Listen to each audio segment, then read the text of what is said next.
with a layout for Tuesday's inspiration. This is an inspiration from a little while ago. I think this was Mel actually that shared this inspiration with us. And I took some time off this summer and had a little summer vacation with the family and stuff. And so I'm playing a bit of catch up. I want to go back and do some of the inspiration pieces that I missed. So you'll definitely be seeing lots of these coming up in the next couple of months, along with some other stuff kind of splashed in for fun, because we are definitely entering my favorite season of the year for this side of the hemisphere anyways. Fall and, you know, all of the beautiful leaves, and then we've got winter coming up and some fun holidays, Thanksgiving and Halloween and Christmas and all that kind of stuff. So, yeah, lots of fun that will be happening on my channel. But I definitely loved this inspiration piece, and green is my favorite color. Anytime that I can incorporate that into my layouts, I definitely do. And I definitely love more of those like cooler greens and blues, and so I thought this would be a lot of fun to try to create some sort of watercolor image that incorporates the colors that you see in the inspiration, and it definitely has a watercolor look to it. So I knew I was going to be pulling out my watercolors to create this layout. So I went right to watercolor paper. Nothing fancy. This is just an album, or I guess like a notebook of watercolor paper that I got either on clearance at Michael's or at Dollarama. So not a super expensive one, but definitely thicker than the cardstock that I normally use, because as you can see, I used a ton of water and I really let the colors just flow and blend and kind of melt together with no real rhyme or reason to it. I have that watercolor palette that sort of has a few different blues lined up and a few different greens lined up, and I just got my brush really, really gushy and wet and dunked it into a few different colors and kind of, you know, dotted them around the page. I had sprayed the page too, so there was lots of water on the paper and then water on my brush, and so it really let it just kind of pool.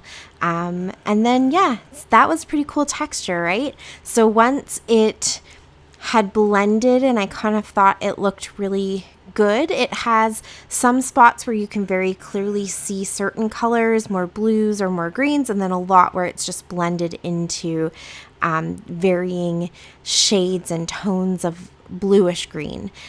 So once that was done and I was kind of ready for it to dry, I did go ahead and blot it up with some paper towel, which I love how that also can give some texture to your watercolor. So you can kind of add extra little details that way as your watercolors are drying. If you want to splotch it with some plastic, saran wrap, baggy, crinkled up paper, or different paper towels and stuff, you can get some cool kind of looks. Or you could throw some salt on there and get like good, nice, chunky sea salt, and you can get some really cool kind of effects as the sea salt kind of soaks up the colors and leaves these cool little dotted patterns and stuff. So you can play around with it when you have watercolor paper and do some fun techniques and things like that. And that gives it a lot of depth, gives it a lot of personality, and that's exactly what I wanted, because these are going to be my dragonfly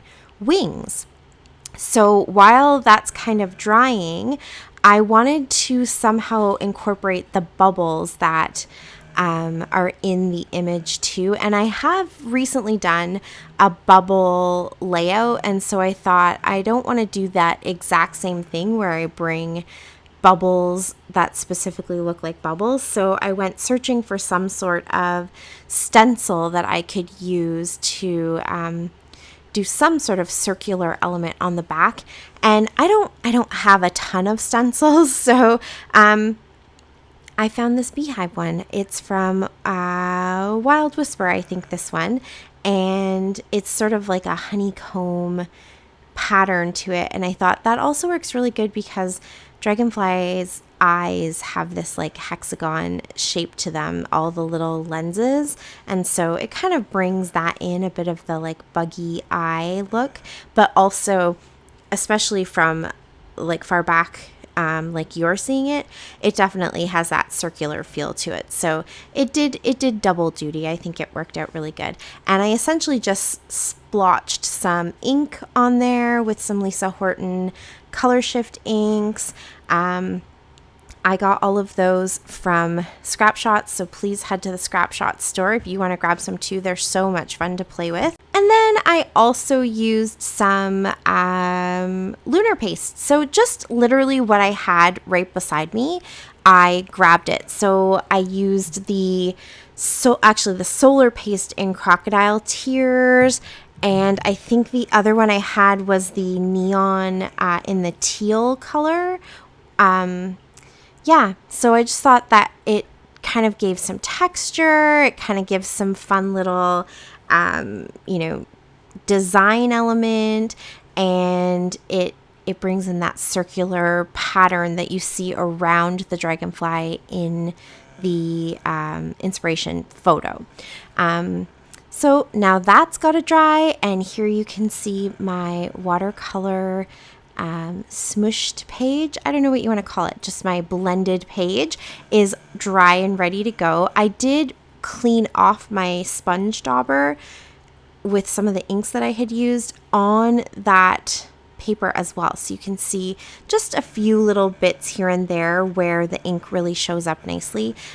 You see that hexagon pattern. So just again, lots of extra detail in those wings, because the wings are kind of the main focus, right? With all the colors that come in, and they just look really kind of cool. And I had some ideas of other things I might have wanted to do to create the wings, and none of them kind of worked out the way I thought they would. So I wanted to bring in some detail with just this watercolor. And I think I also used some of the solar paste on there too. Now, the solar paste on darker paper actually shows up more green, but on these lighter colors and kind of blended into something that's already greenish blue, it just gives a really nice clear kind of texture. So depending on how you use the solar paste, depending on how you use Lisa Horton's color shifting inks, you're going to get different results. So the color shifting inks that I chose are ones that I specifically looked on the kind of lighter colored papers, and on the background of all of these greens and blues, they would show as green and blue. But if I had used them on some darker cardstock, or on like black specifically cardstock, I would have gotten a blue and more of like a purpley tone to them. So depending on how you use those, you get different outcomes on different papers and with different colored backgrounds. I thought that would also work really well, because if the light catches this layout in a different way, you're going to get some different shimmery colors. And that also works for dragonflies, because of course they have that iridescent kind of rainbow reflective feel and look to them. And so you do catch shimmers of pink and purples and even yellows and things. So it definitely works in my favor when it comes to the dragonflies. So there you saw me just freehand the wings, and then go ahead. Oh, look, you can see my reflection. And then I just flipped them over to create the wings on the other side, so that they're exact mirror images of each other, instead of trying to freehand two wings that look really similar. These are just, like my version of a wing, and I'm not too concerned if I kind of get the shape correct. They don't have to look perfect to me. They don't have to be exact replicas of a realistic wing. And so if that's something that you're worried about, I've been doing some freehanding kind of stuff lately. I've done it before in the past, and I know I get comments occasionally that people worry about that kind of thing, you don't have to worry. Oh, here, I'm just going to explain this first and then I will come back to you. I had thought at one point that the wings would look beautiful with vellum. And if you wanted to do a vellum wing, that would look stunning. That was one of my original ideas, and I thought I could maybe even put the watercolor right onto the vellum, because the vellum will crinkle up with enough water and it just looks really pretty, and I thought that that would work really well. But when I went back to the original inspiration piece, definitely the thing that stands out to me the most is that watercolor is really intense and bright and more opaque than an actual dragonfly's wing. And so I decided, rather than sort of being a little bit more literal and trying to do a see-through delicate wing, I really wanted to bring in the concept of the watercolors. But I did at one point think maybe I could put some vellum over top of my wings and kind of get like a double effect. But the vellum that I had was just a little bit too opaque. I know you're probably never going to hear that sentence ever again, but it just was a little bit too opaque. And so it really did not allow all of those beautiful watercolors to stand through enough for me. So I decided to put the vellum to the side. But anyways, yes, my what I was saying before is to just go ahead and give freehand a try. And if you were really nervous and you thought, I can't do this, my wings aren't going to look like the wings in the inspiration piece, you could definitely just print out that inspiration piece or increase it to a really nice size on your laptop screen or a computer screen and go ahead and trace those wings exactly the way they are. You could use a cut file if you wanted and go ahead and just cut it out and use your watercolors on the wings after you've cut them out, or whatever it is that would make you feel comfortable to go ahead and recreate something like this, or do your own butterfly wings or anything that you want. If you're not feeling, comfortable freehanding, definitely don't force yourself or think that you have to do something that is not in your comfort zone. Go ahead and print things out and, use them however you need to, copy things, whatever you want to do. But this is a pretty basic shape, so I think it works. And I'm never usually looking for an exact replica. This is paper, and I want this to be more of an impression that you get of dragonflies rather than an exact replica of a dragonfly. That's the same when I did my shark, which I also freehanded last month and that kind of thing. So for me, that's kind of the fun of my art. And if that's, what you are also aiming for, then it can be really fun and kind of freeing to go ahead and see what you can come up with. But if that is too much stress for you, print it out, baby. You use what you need to use to go ahead and make the layout that you're going to feel the best about. I can definitely tell you that there are times when I do this kind of thing and I'm nervous.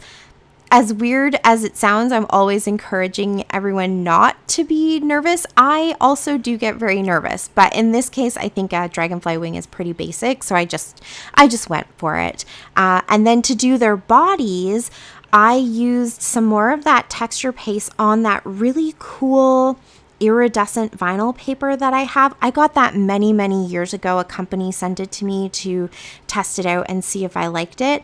And I only have a few bits of it left over. And I thought this would make a really cool body because the dragonfly body has that kind of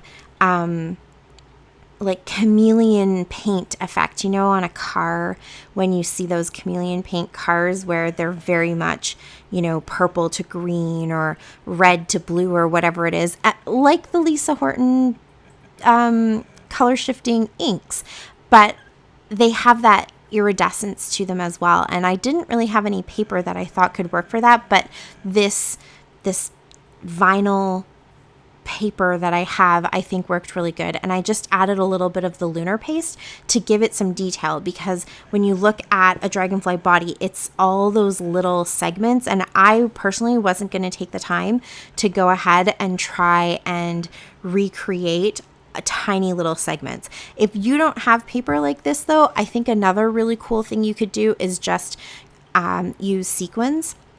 And so maybe have a couple of your largest sequins be the main chunk of the body, and then smaller sequins going down kind of the length of the body that's under the wings into the tail. And that would also work really well, because you can get a lot of sequins with kind of that iridescent look to them, or that holographic look to them. So yeah, there's lots of options, and you definitely just pick what you think is going to work for you from your stash. And so I thought that this would work for me, and I think it turned out really cool.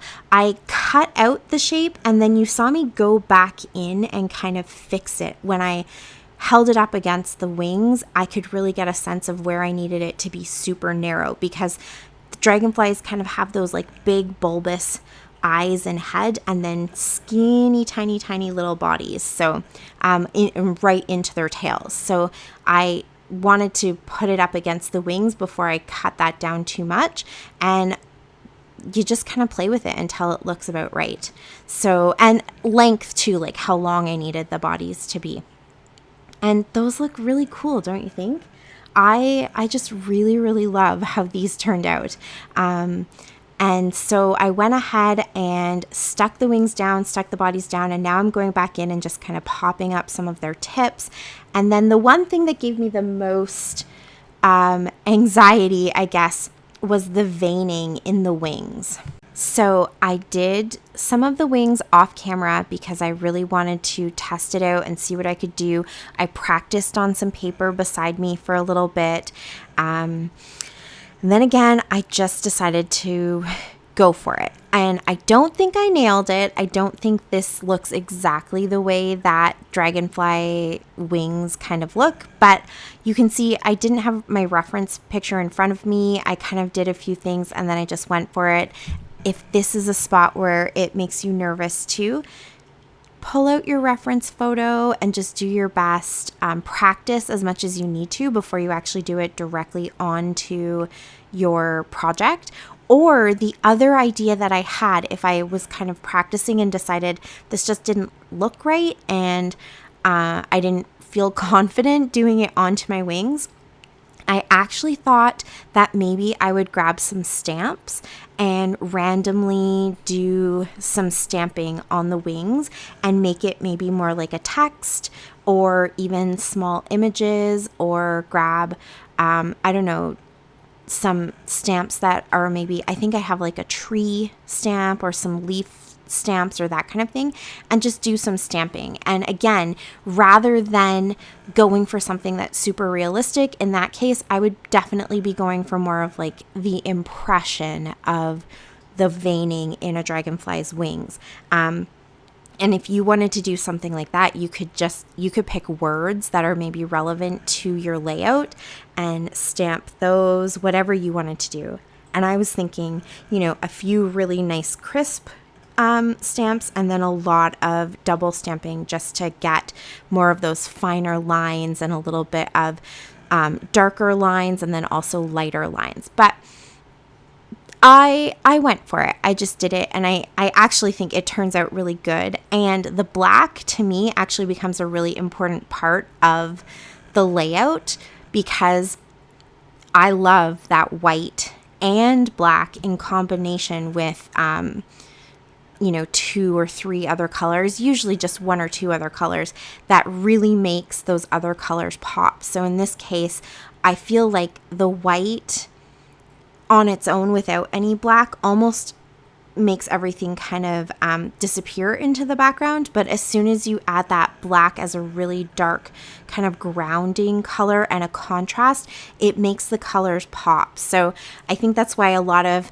black and white backgrounds with bright colors on top works really good, or like a nice black background with some accents of white makes your rainbow colors really pop. So once I kind of got that veining in, I thought, actually, this makes everything just contrast really nicely, and that black really grounds the whole layout. So I'm glad I went for it. I would have done black ink if I was going to do the stamping, but it looks cool. And in the end, I think this layout turned out so fantastic. So yeah, go for it. See what can happen. And honestly, I could have recreated the wings by just redoing it and, you know, fixing some of the mistakes that I made, or the, you know, adapting to the lessons that I've learned from doing it the first time. So if it really doesn't turn out for you and you need to just try it again, go ahead and just try it again. There's definitely no harm in that. And there's always lessons that can be learned in everything that you try. So it's always worth it, even if it took you a lot of time, even if it used up some of your supplies. It's definitely always worth it to learn and grow and, you know, increase your skill base and your knowledge set. So yeah. So at this point, I wasn't entirely sure what photo I wanted to scrap with this. I thought maybe I would do a selfie, and I was just going to go and try to find a selfie that I had of, obviously, of myself. But I wasn't quite sure. So I went ahead and created a little photo mat area, just with that same vellum that I was going to use for the wings, and a piece of white cardstock that I had. I just inked it up with those 2 Lisa Horton inks. And then I thought, I need some sort of title. I need some sort of direction to go in. My phone is just going nuts. It's like everybody knows that I'm doing a voiceover, so right now is when they have to call me. But yeah, I started searching, and I pulled out my Spellbinders collection that I have, the Just Sayin collection. I also got that from Scrap Shotz. Did I mention that I got the lunar or the solar pastes from Scrap Shotz too? All of those supplies, that's where they came from. So I'll link them down below so that you can go ahead. But I did get the Spellbinders collection. I got the papers, like the 6x6 paper pack, and then I got the chipboard, and I got the ephemera pack. And as I was sort of pulling it out, I just really loved how the pinks and the yellows and stuff popped on this layout too. So I thought I'd go ahead and use that Just Sayin, and then I found a little thing that says you da best, and I thought, oh, this is gonna work with this picture that I have of my daughter driving. She had just got her full license, and so she was driving, and I'm kind of making a funny face. And she's actually a really, really good driver. So I thought that you da best would kind of work. And yeah, that's it. That's my layout. Added a little extra sketchy lines here and there, some big bulbous eyes from enamel dots. And that's my layout. Thank you guys so much for watching. I really appreciate it. Please subscribe if you haven't already. Follow me on all of my socials. The links are down below. The links are also below for Hollie and Mel and Lynda, who play along every week too. And that is it. So I will talk to you again soon. Happy scrapping. Until next time. Bye.